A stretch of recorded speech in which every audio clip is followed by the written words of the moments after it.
All right, welcome to another episode of Here's the Thing at the End of the Day. I'm Hank, and we have Ricky.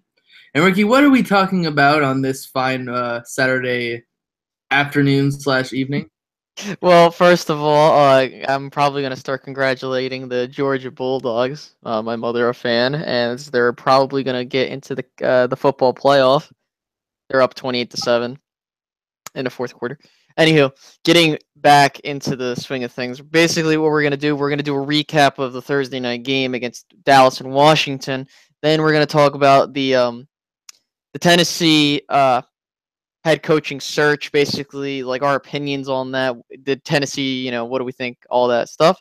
Talk about the Pittsburgh Steelers and New England Patriots, that race for the AFC's 1 seed, and what do they got to do. Then we're gonna wrap it up with just the Eagles kind of thing. That well, first talking about Alshon Jeffrey being signed, then kind of get into the game itself, and then we'll just do fantasy start and sits of the week. So All right. yeah. So, your game on Thursday. Um, a bit surprised. In all honesty, if you told me that the Cowboys were going to blow out the Redskins on that game, I would have probably thought you were lying or giving me a false sense of hope. But and this is what kind of bothers me, because there are people in the fandom of the Cowboys fandom, and this goes for any sports fandom, that are saying, "Oh, you gave up on the team X, Y, Z." I'm like, no, because that's a more or less realistic projection. Because seeing how the team was going on this 3-game skid, there was not it wasn't unrealistic to think that the Cowboys were not going to do so good. But I will say that while the Cowboys did fantastic, I have to say that also it was in part due to a bad Washington team. I mean, for God's sake, Kirk Cousins looked horrible. Yeah, sure, he threw 2 touchdown passes, but the problem that I had was on those on one of the drives, there was a missed holding call. By the way, they finally called a holding call in favor of the Cowboys. Finally. No, but the problem was that I see. Here's the thing. I will say that I would expect Dallas to win a couple games towards the end of the year, mainly because the next game they have is a tanking Giants squad, which probably going to go up against Davis Webb maybe. So I mean, I don't want to get ahead of myself. I'm still kind of worried at that as a trap game. Yeah. But my whole thing is that looking how the Cowboys have played, they might have gotten the spark they needed. I mean, Ryan Switzer. I mean, I could go on. Just to sum it up, you know, a good game all around. I think that was probably the most perfect game I have seen from the Cowboys in a long time. Granted, there were some miscues. I mean, I think I forget which game, but pretty much this was one of the most perfect games the Cowboys have played in my lifetime. But my whole thing is looking at this, now the Cowboys have to play catch up. They're going to need some help, especially from the Eagles, which we will get to later. And maybe we'll talk about that with the Cowboys and the playoff chance, maybe. But anywho, just to sum up once again, Cowboys get a very good win. I think this definitely was the spark they needed if they want to go on a run to make the playoffs, which it's pretty favorable. I mean, you're probably going to go 7-6 against the Giants, because the Giants are just trying to tank. Yeah. I think the biggest game on the Cowboys docket is the Raider game. Well, we'll get into that. I think if the Cowboys are sitting at 8-6, then we'll get into that. And also, for all we know, the league might look completely different. So, who knows? As for me, I was rooting for the Cowboys, because my philosophy is that if the Redskins beat the Cowboys, the Eagles would have clinched, of course. Mm-hmm. And in my eyes, I would rather clinch with a win. Which you guys clinch this week if you win, right? Yeah, we would clinch. The Eagles would clinch this week with a win, but I would rather clinch with a win, because if you clinch with another team winning, you lose. You kind of lose the motivation to keep winning. Exactly. A special place where if they keep winning, then they control. Well, right now the Eagles control their own destiny. If they lose, then of course the Vikings will take. The Vikings will take the. We'll take that first playoff spot. So losing is not a good thing if it's the Philadelphia Eagles right now. And yeah, But again, like every Eagles fan was rooting against the Cowboys. The Eagles play five more games, and they just need to win one more, and that's it. And what is it? Then they need to win. Yeah. I think they need to win. I think someone told me like they did the math. Like it was like then the Eagles just need to win after this game. They have to win. I think 2 more games to clinch home field. So I mean, yeah, they'd have because the Rams are 8-3, the Saints are 8-3, the Panthers are 8-3. The Eagles have a tiebreaker over the Panthers. So the best that those 3 teams can be is 13-3. So I think that in order to get home field advantage, and not to mention the Saints play the Panthers. You do know the Eagles are undefeated in the conference, so yeah, and a bunch of other things. So they would have to win 3 more games I'd say in the conference. Right assuming now. Those teams continue to win. I mean, obviously we don't know because I know the Saints have to play the Panthers. The Panthers have to play because they're all in the same division. The Saints have to play the Falcons twice. Well, I guess we'll get into the playoffs later on. So I want to move on so we can just, have some time for that at the end. Exactly. Let's talk about this whole Tennessee Volunteers coaching search. Like, oh my God. Like, they dodged a huge bullet. It's a wreck because there's no possible way that they can look good in this situation. Because, you have a chance to hire one of the better head coaching candidates in college football, being Greg Schiano, who he's been the offensive coordinator at Ohio State for a while. But the issue is that he may or may not have been present while Jerry Sandusky was and raping boys. So that's a red flag, especially for the fans. But then the University of Tennessee may or may not have signed him before. Like, they had a deal going. So what is it? Now Tennessee might have to pay Greg Schiano a certain amount of money because they made some sort of agreement. Well, sorry to cut you off, but from what I've heard, here's the thing. If they had agreed to a contract, say for example, he signed from what I've been hearing, if it is the case that they were going to sign him and they already signed him, but they just, by what they've seen, cut him or released him, then they would have to pay him. Like, for all you know, they could have probably had the contract going. He just hadn't signed yet. So, I mean, I guess that is the case in this matter because we do not know if he signed it or not. And for all we know, that, like, me personally, I don't think that, what's his face? Oh my God, I forget his name already. The guy that we were just talking about. Yeah. I'm not a big fan of his. I've never really been, but I mean, I will say, the guy who may or may not have shared personal information about Josh Freeman in the 2000. No, yeah, I know. Yeah, I know. But again, that's just something that you don't know, Yeah, and I mean, at this point, Tennessee, I mean, I've never seen such a, I think I might have seen worse, but from what I'm hearing,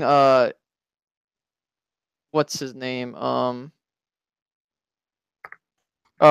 mean, I don't know who they're looking at. I heard they were looking at the Texas A&M coach. I forget his name, but I heard Kevin Sutherland. Yeah, and I heard he's not interested.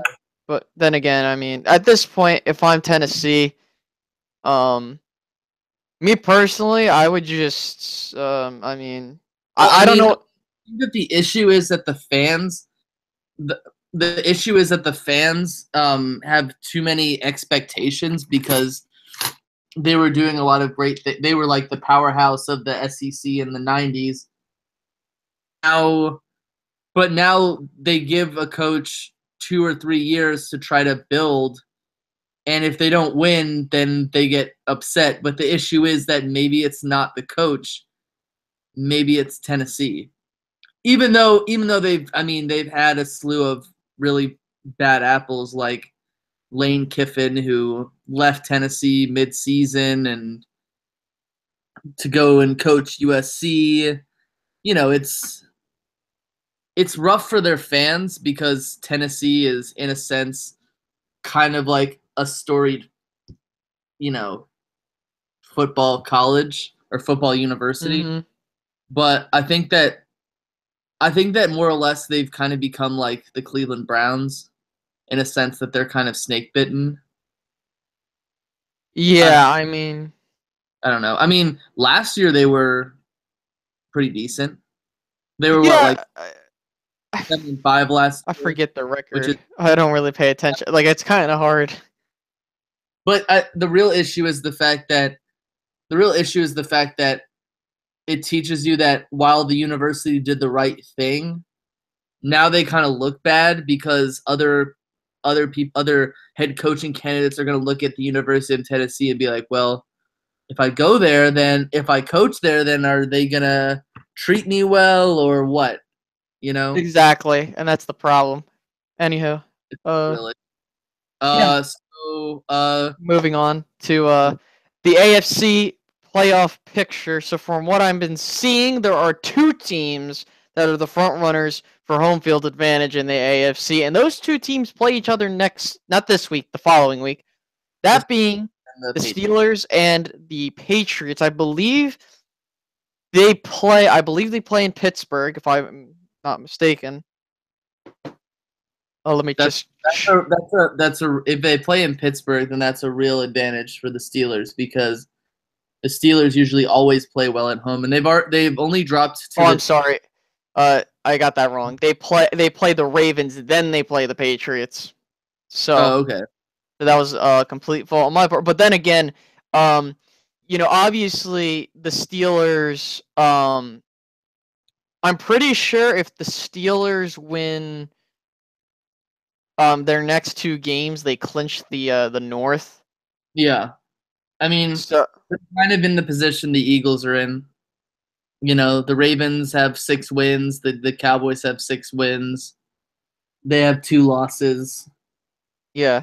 Well, so I guess the question's going to be, well, what I was telling people that I know, that my friends that are Steelers fans, I told them, look, if you beat New England, you're most likely going to have home field advantage as long as you keep pace. Because the thing is that in my personal humble opinion, whoever gets home field advantage is going to the Super Bowl in the AFC. Plain and simple. And I guess it also is dependent on how well they play. So then again, I will say that. So, and that's the problem, I guess, because it's like the AFC seems like, yeah, sure, you got those surprise teams which make it interesting, but then you have the you always have the Steelers and the Patriots, and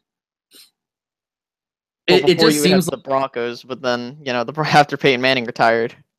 That's true, but it just seems like in the NFC, you always have different teams coming in. With the AFC, you usually only have like 3 powerhouse teams, and all the other teams suck. I feel like in the NFC, any of those 6 teams that are, if like the season ended today, could win against or lose to each other. Yeah, like I will say this, and I'm not trying to be biased because obviously the season is not over. But like, for example, if the Cowboys make the playoffs, like they can go on some ridiculous run. If the Packers make the playoffs, they can go on a ridiculous run. And that's the thing. Like that's the issue, and we'll get into that towards the end. But when you look at the AFC, clearly Pittsburgh is still in the driver's seat because they are technically the number 1 seed due to the tiebreakers. So if I'm Pittsburgh, you're hoping New England slips up, which most likely they won't, because then you have some leverage. If you drop an L. Yeah. Exactly. So if it's like between both of the teams, is it in Pittsburgh or is it in New England? What's that? The game? Yeah. The game is in not New England. It's in Pittsburgh. Yeah, I would give the slight edge to the Steelers But at the same time, the Patriots do own the Steelers in a sense. So it just depends on the matchup as a whole. Okay, so we do have a quick question from Who is oh, your top. college playoff? Um, What? I mean, you'd have to like at the end of this game, because there's it's kind of hard because it's like hard to say it right now, but I think you would have to put. I think you'd have to put Oklahoma in there. I think it's going to be. It's probably going to be. God, this is going to be hard. You have to put Oklahoma in there. You probably have to put. You got to put Georgia in there. Yeah, you probably have to put Georgia because it looks like they're gonna win. You'd have to put Georgia in there. Alabama and Wisconsin. No, because depending on that Clemson Miami, if Miami wins this game, then you'd have to put them in. If Clemson wins this game, you'd have to put. Oh yeah, I forgot they play. Yeah, that leaves one more spot for either Ohio State or Wisconsin. Yeah, and I think that's the thing. Like, so you're most like it's definitely probably going to be Alabama again. No. I don't think Alabama's. Oh wait, not Alabama. Who did they lose to? They lost to Auburn. Oh, that's right. Yeah, I was like, I know they lost to someone in the bracket. No, and again, if Georgia beats Auburn, then that puts Georgia over Alabama because Georgia beat a team that beat Alabama. Okay. So if Georgia wins this game, they're in. Oklahoma to me is in. Depending on who wins this Miami Clemson game, that team is in. And then whoever wins this Ohio State Wisconsin game is in. So this is a problem, and which we can discuss in a different podcast. My personal opinion, I think the college football playoff needs to be expanded because Georgia just defeated Auburn 28-7. So I believe that Georgia will be in the playoff.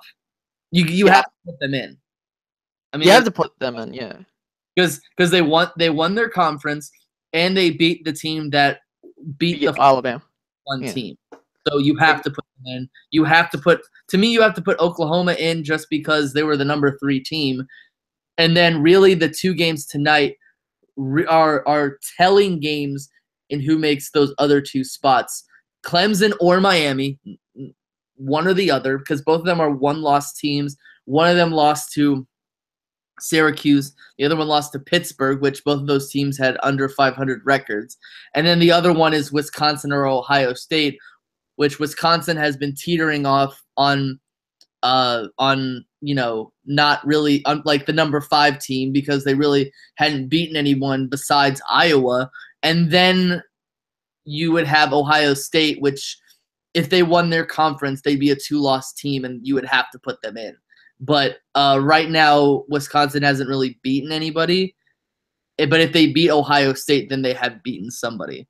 Yeah, so I mean, clearly that's the problem with saying who's your top 4 when all the games aren't done. No, not USC. Yeah, I want to do you no. Playoffs. Herman Edwards. You play to win the game. And then you get fired. No, but okay. So we just wrap up that. Okay, so I think we should turn attention to to the Eagles. Well, before we get into the game, there was a interesting maneuver which I want to talk about because me personally, I think that the Eagles. I don't necessarily agree with the sign, and no, it's not because I'm a Cowboys fan. It's because when you look at the cap, I mean, like, hold up, let me look up the numbers real quick. What happened was he was being paid $17 million a year. I'm pretty sure now he's being paid $13 million a year. Give me a sec. I'm just looking it up right now. So this year he won't be paid $17 million. This year he'll only be paid $10 million. Yeah, well, I understand that, but here, see, this is the issue. Yeah, sure, you guys got $5 million in cap space, which it's fine, but it's not a lot of wiggle room. But the problem that I have. But next year we have more. Really? Why? Is it because of dead cap? Yeah, because we probably won't have Selleck. we'll probably have gotten rid of, I think it's CJ Smith, And we don't as know if well. Jason Peters is going to retire. Know about Jason Peters, but probably Jason Peters. If Vaitai works out, then he's gonna work. He's gonna be our left tackle. I mean, there's no reason to have Jason Peters at that point. Yeah, my whole thing is that and again, I know I'm what not you're trying saying. No, because I've Jernigan. We signed someone else to a pretty big contract. I forget who, but I think that the Eagles have been drafting well enough that they'll be able to. That it won't really matter. Oh, Graham, I think. Thoughts on female porn? No, thank you. Too spooky for me. No. But when and again, and I'm trying to be as objective as possible because it's like you're gonna imagine like Wentz is getting paid $4 million a year, right? And assuming he's getting paid he's getting technically paid $6 million because of the cap hit or whatever. But the point is like eventually, if Wentz keeps up this pace, he's gonna ask for a lot of money. Yeah. So my issue is like, and I'm not saying that they aren't going to pay him because obviously they will franchise him if needed. But the problem that I have is if you're the Eagles, you know, and this is the thing with the and this is why why I like what the Cowboys have done. They aren't doing the splashy picks, but they're rather going into the draft, and they have 10 draft picks this upcoming draft, assuming that they don't trade anything. And they build through that. I mean, of course, you have the big stars that you're going to have to pay, but I mean, the Cowboys can pay them. Mm. And they normally do team-friendly deals. Yeah, it's well, you also have to understand that Carson Wentz might not get paid after next season. He might get paid after year 4. I mean, what the rate? Well, and he has a 5th-year option too. Yeah, so that's true. I think the crazy part is the fact that Alshon Jeffrey is being paid $13 million a year, and Odell Beckham Jr. is still on his rookie contract. That's the amazing thing to me. Yeah. So my whole thing is this, and that is, if you're the Eagles, like, and I know you got talented players. I'm not denying that, but the problem is you shouldn't, like, you want to be careful with how many big deals you give out, because the last thing you want to do is be in, cap hell, which, the Cowboys have experienced that. And I mean, and again, like, that's normally why you get that's why you draft good, because then I mean, you don't have to worry about that. We weren't even using our 2nd round draft pick this year. We're like Jalen Smithing him. Pretty much. And I mean, that's the funny thing. It's just like, my only worry with this team is going to be the slot corner, because we really have to worry about Patrick Robinson and the fact that you saw him covering Cole Beasley, and nobody is good at covering that guy. He's small, he's quick, of course he's white, that means he's good. Oh, that's racist. No, I'm kidding. Well, if you're looking at the Eagles free agents, you only have 12 free agents, and granted most of them are older. So, that's kind of plays into your hand perfectly. And we'll probably get rid of Selleck too, which is and I mean, but whatever. Well, I'm gonna go on.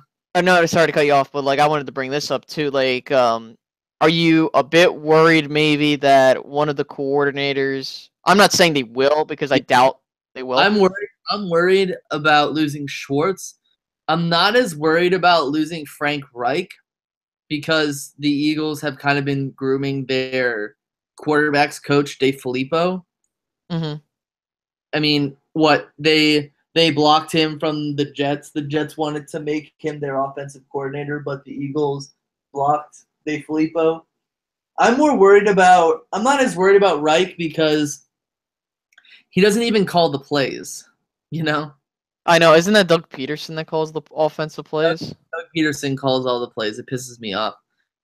But I mean, Deuce Staley, our running backs coach, has more power on this team for personnel than Frank Reich does. But I wouldn't be as mad if Frank Reich went because again, Doug Peterson calls the plays. That's like from the Andy Reid coaching tree. The offensive coordinator doesn't call the plays. The head coach does. Yeah, too much for me. I want to. Okay. But I am worried about if Schwartz goes. I'm hoping that him doing nothing in Detroit is a deterrent for most of these teams, and the fact that it seems like most of these teams are making offensive coaches head coaches.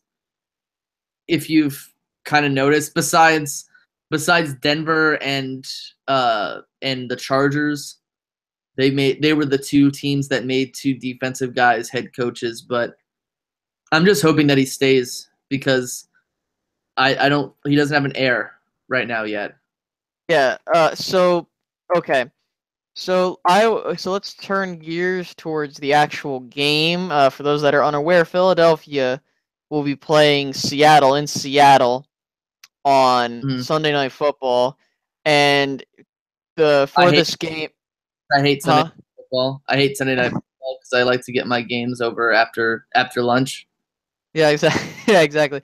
But anywho, as I was saying, with a win, Philadelphia officially clinches the division, and it will take it would legitimately take Philly to lose all their games and lose to Dallas just for them to screw off the so like again, it would take a legitimate everyone would have to die in order for Philly to lose the division. A nuke would have to hit Lincoln Financial Field, which I wouldn't mind because it's a dump. And no, I'm just kidding. But so with that being said, so Hank, what do you expect the Eagles to do in this game? How do you expect them to do? What's it gonna take? Like I said before, I think the Eagles are gonna lose this game by 3, and I blame the refs. Against the Seahawks, they're always in grill in his pants. I don't appreciate that. I'm willing to believe that they take back alley deals with Pete Carroll. Pete Carroll is literally one of those coaches who, because everyone remembers the Hail Mary. Everyone remembers. Oh yeah. Everyone remembers, and here he was. He's like, "Yeah, that was it. We did it. It was great. We won that game." It's like, dude, no, the refs won that game for you. There's been a game that I've seen where Doug Baldwin ran into Bradley Fletcher, and it was defensive pass interference. And then during the interviews, Baldwin, all he said was, "Yeah, all I had to do was run into him, and they threw a flag." It was like the Eagles have. I have been seeing so many heartbreaking losses to the Seattle Seahawks. 2005, 42-0, as we were honoring Reggie White.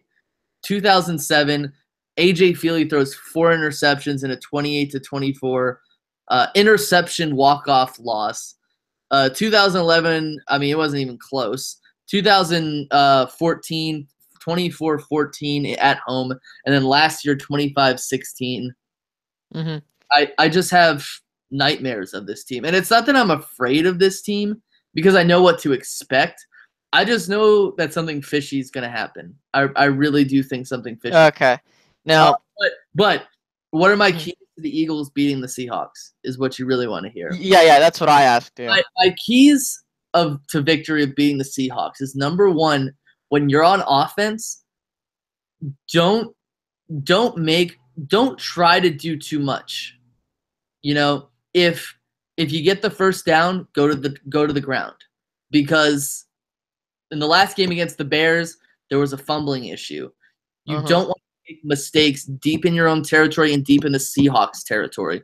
It's okay if it's like 3rd down and 20 and you're at your own 20-yard line and you launch a 50-yard pass that gets intercepted. I don't mind that because that's like a punt. But if if you don't know if the guy's wide open, don't try to force these passes because that's how the Seahawks win their games. And once they gain the momentum, you're not going to get it back on it's on offense. And make sure that you are always making the safe play and not necessarily the play that's going to kind of get you in trouble. Kind of going to lose you the game. And on defense, the Eagles have been the best team against the run. I think the player with the most rushing yards against them was Alfred Morris. And that was like they played against the best offensive line in football, minus Tyron Smith. But you have to contain Russell Wilson. Keep him in the pocket. Make sure he doesn't gash you. Make sure you have a spy. Make sure you play contain. You play your gap assignment. If you're rushing off the edge and he sees a hole, he's gonna take it. He is the most complete, versatile quarterback right now in the National Football League in a sense of he can run and he can pass. Next would probably be Dak Prescott, and after that would be Cam Newton. So when it all comes down to that, you need to contain him because he's a small guy, but he is a beast, and he is basically their running game. And I don't care about all this mumbo jumbo of 7-7 or 7-6 going into the fourth quarter against the 49ers. Well, that's a division game. Okay, you're gonna struggle. Usually, you're gonna struggle for a certain amount of time against your division rivals. So I don't really mind that as much. Okay, and I want to now that we've gone over that, I want to more or less kind of, I don't want to say wrap up, but before we get into like all that other stuff, I want to talk about the playoff picture. Right. And basically, I guess like we're gonna have the question over and over again as we get closer and closer to the playoffs. Clearly, right now, it appears that you have you have 3 NFC South teams in the playoffs, and in all honesty, again, all 3 could make it. I mean, all 3 can make it, but at the same time, the way the schedule is set up, it looks like only one additional one's going to make it. Yeah, that's a good possibility, but I think all 3 could make it. I'm not denying that they. I'm not denying that they won't make it. Especially if they beat up on each other. Exactly. If one sweeping the other, then one of them is gonna probably one additional one is gonna make it. But if they keep splitting with each other, then all 3 could make it, and all 3 are deadly in their own certain way. Which the Cowboys need to hope that the New Orleans Saints sweep the Falcons. They also have to hope that the Eagles beat the Seahawks because the Seahawks would be that one team right above them, and they would play the Seahawks later on with Zeke. Yeah. We just need we need them to lose at least once before the matchup. But anywho, my whole thing is this, and I've been telling people, and I'm not trying to be a homer, but if you actually look at it, if I'm the Eagles, and we've talked about this numerous times, that you do not want to see the Cowboys in the playoffs because, and well, what I mean by that is if the Cowboys were to theoretically go 9-6 and they need, we don't know how the rest of the NFC is going to look, but assuming they need a win to get in, and the Eagles just lay down because they clinched everything and they get the Cowboys in. My philosophy is you do whatever you can to stop your division rivals from getting into the playoffs. So, in a sense, if it comes down to it, I'm playing all my guys. Besides guys who are like on the cusp, like maybe they've got like turf toe or something like that, then I would keep them out. But I'm keeping my guys in. Unless it's a blowout of a game, then you take them out. Yeah, because if I'm like, look, the way the Cowboys' schedule looks, they're most likely going to win. They're definitely going to. I don't want to say definitely because there's still the by chance that they lose this Giants game, but they're most likely going to beat the Giants and sweep them. Yeah. The Raiders game is probably the biggest question mark, mainly because we don't know what the Raiders are going to look like. But also,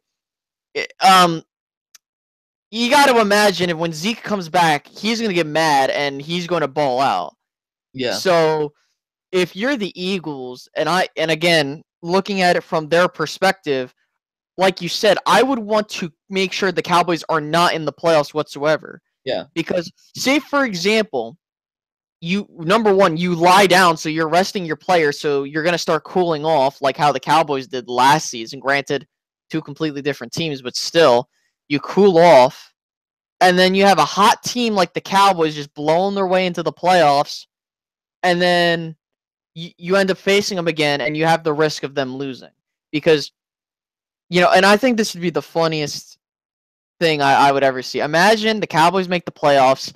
Dak Prescott defeats Jared Goff in the first round and defeats Carson Wentz in the second. That would be too funny. But again, I'm not trying to.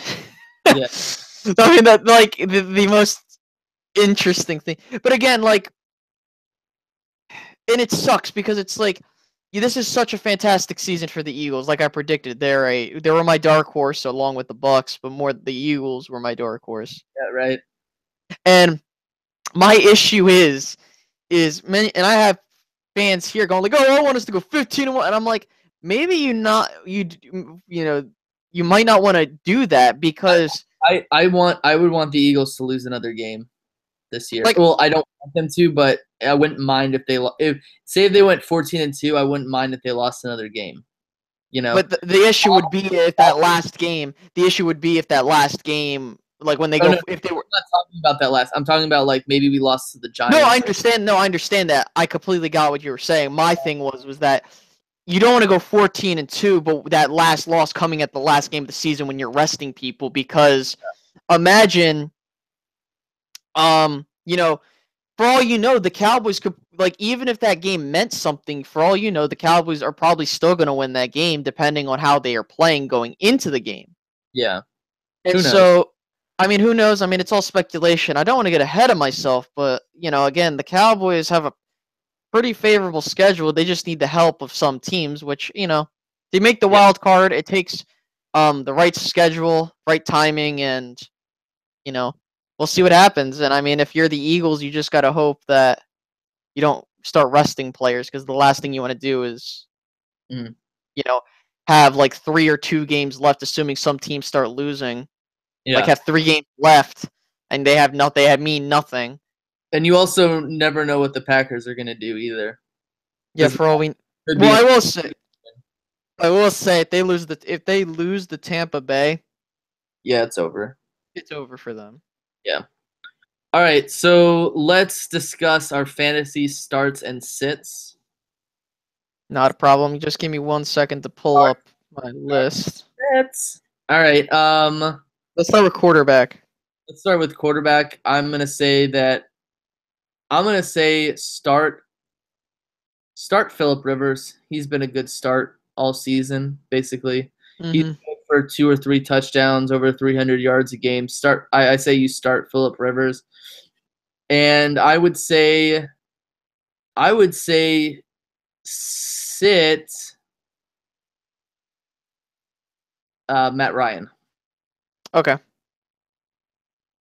I would say my must start would probably be. I would say mine personally is Tyrod Taylor. I think he's gonna have a breakout game. I know it's New England, I get it, but I think since they're at home, I think it's gonna be a breakout game. Not saying they will win, but I will tell you that I think that's what's gonna happen. As for my must sit, I'm saying sit Case Keenum if you have him. I know some people have picked him up and he's been reliable, but I think that I don't know if he's going to be as reliable in this situation. I'm starting Case Keenum. Well, too bad you're going to have to sit him.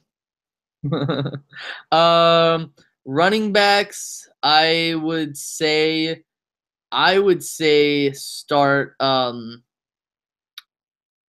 would say start.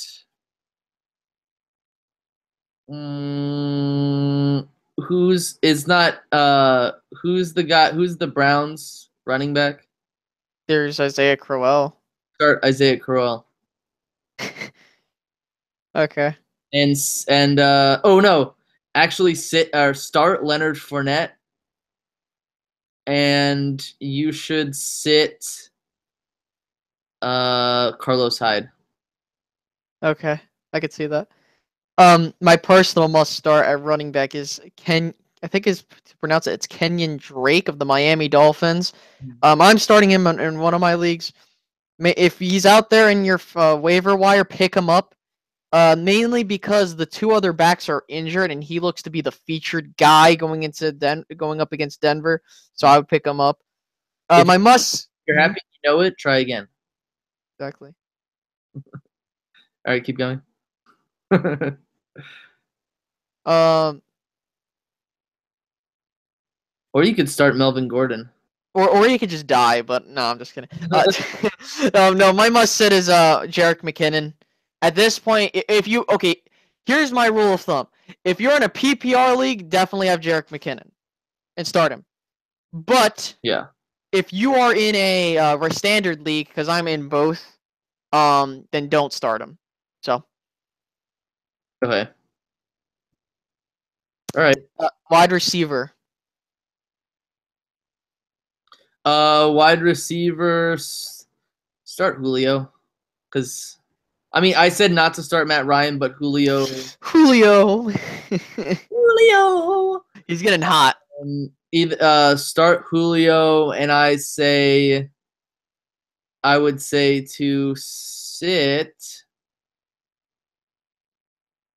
I would say sit Stephon Diggs because he does nothing for me ever. Watch, now he's gonna have a breakout game. Which is why when I sit him, I said this is what's funny, Hank. But I basically have to start him because because Amari Cooper has a concussion and a sprained ankle. You know, it's too funny because I said sit Alfred Morris and he goes out and has a 20-point game, which I don't mind because the guy that picked him up, I dropped him in one of my leagues. He's helping me out trying to get home field advantage, get the #1 seed. Oh, then sit Alshon Jeffrey. Yeah. No, but no, but my must start Devontae Adams. He's pretty much become what Jordy Nelson is to Aaron Rodgers with Brett Hundley. So I would definitely start Devontae Adams. As for a must sit, I would sit Emmanuel Sanders. I mean, he's a solid slot receiver option, which I don't mind. But the issue is with the quarterback play of Denver, and especially going up against the Miami defense. I don't trust them. AKA Brett Hundley, AKA Lawrence Fishburne's son. Yeah. Okay, now let's move on to tight end. Tight end, start Gronkowski. He's a. I'm going up against them in my first. I have him in this league. But start Gronkowski and sit Evan Ingram. Yeah, I've been telling you to sit Evan Ingram. But I'm not gonna. What? He's my best option. My must start. It's Jared Cook, mainly because from what I've been hearing, I'm not sure the status of Amari Cooper, but because Crabtree's out, Jared Cook has definitely been that third option for Derek Carr, and you know he has given me some points. You know there have been games where he hasn't gotten targeted, but then again, I mean if you could find him, pick him up. My must sit at tight end. It's I would say I wouldn't say Evan Ingram because normally a tight end's good with a backup quarterback. But I'm gonna say sit what's his face, the guy for the Bills. Clay. Clay. Yeah, I'm gonna say sit him. I think Tyler Taylor and Zay Jones get that. Bill Clay. Yep. That's a diehard reference, by the way. For kicker, just start someone that can kick. Don't start Nick Folk. Don't start Robert Aguayo because he's. But me personally, no. But in all seriousness, my must-start kicker is Matt Prater. They're going up against one of the toughest defenses in the league in Baltimore, and I expect full-heartedly that they give Baltimore I think Baltimore gives that offense a tough time, so I think that Matt Prater is going to be kicking a ton of field goals. I would say start Young Ho Koo, but you never trust Young Ho's. Actually, start that Butker kid, Kansas City's kicker. Oh, Butker, something Butker. it's yeah, that's just his name. So yeah. His name is Butker. Hey, Butker, get over here. And as for defense, Start Jacksonville's defense, which is what either start Jacksonville's defense or start what was the start the Bears defense. In my opinion, start Tennessee's defense. They're going up against Houston, and oh my God, what's his face? Tom Savage looks horrible. Tom Savage is the worst person in the world. And I mean, at that point, look, I'm imagining they will score at some point, but then again, Tennessee should be able to do decent. As for my must-sit defense, I would say sit Buffalo, because I think New England's going to just annihilate them. In other news, JT Barrett, the guy who's been starting 15 years quarterbacking Ohio State, he is playing after surgery. Oh, that's amazing.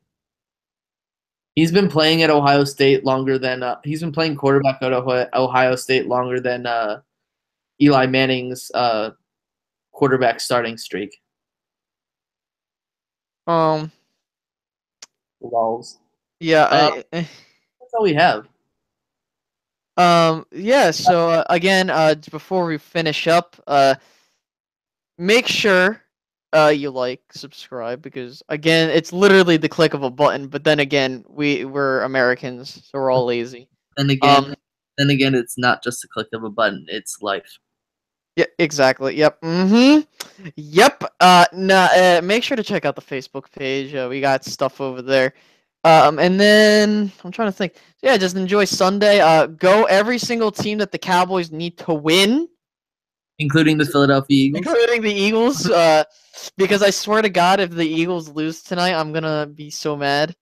I have to on the outside root for the Dallas Cowboys, but on the inside I can almost never root for the it usually lasts a half, and then I'm like, dang it, whatever. That all goes out the window. I mean, I have to on the outside seem like I'm rooting for the Cowboys, even though last week on Thursday I was rooting for the Cowboys because I don't want it to be easy. You know what I'm saying? No, I gotcha, and I think that at the end of the day, look, if you're the Eagles, it's fun to get everything done, and it's awesome to have that first seed. But like last year, we saw that the Cowboys had it. We thought that they were a decent shot to at least get to the conference championship game. And then one team that looked like they were completely out of it got hot, and they made the postseason and went on a remarkable run. So if I'm the Eagles, it would be nice. It's cool to clinch, but at the end of the day, normally you hope that you would clinch later, and hopefully some of these teams lose so that, hopefully some of the teams keep winning, so you still have to play till you clinch. Exactly. And you don't get it. So yeah, that about does it for this 10th anniversary of the here's the thing at the end of the day. We've been doing this for 10 years. We've been doing this since Ricky was 9 years old. Yeah, exactly. When I had no concept of sports except for football. All right, guys. Have a nice night.